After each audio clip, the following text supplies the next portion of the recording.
Hello again and welcome back to another tutorial.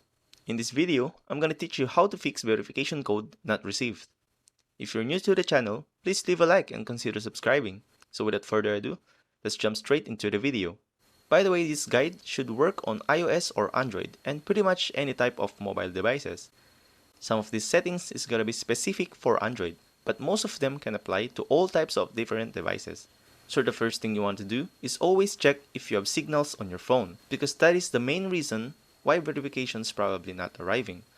And also sometimes your phone says it got signal, but it doesn't mean that it's actually connected. Now a quick fix to that is go ahead and turn on airplane mode. Wait for 5 seconds and turn it off.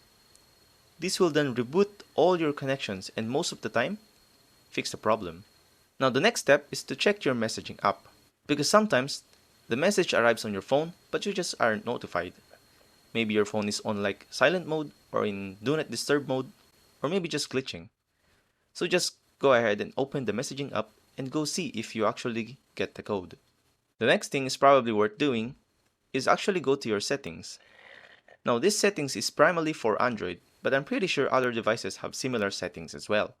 So go to your app management, then tap app list, and here you're gonna go ahead and look for your messaging app. In my case, I'm just using the default, so go ahead and tap on that. Then notifications. Here you can see a bunch of toggle options, so maybe one of these is turned off on your device.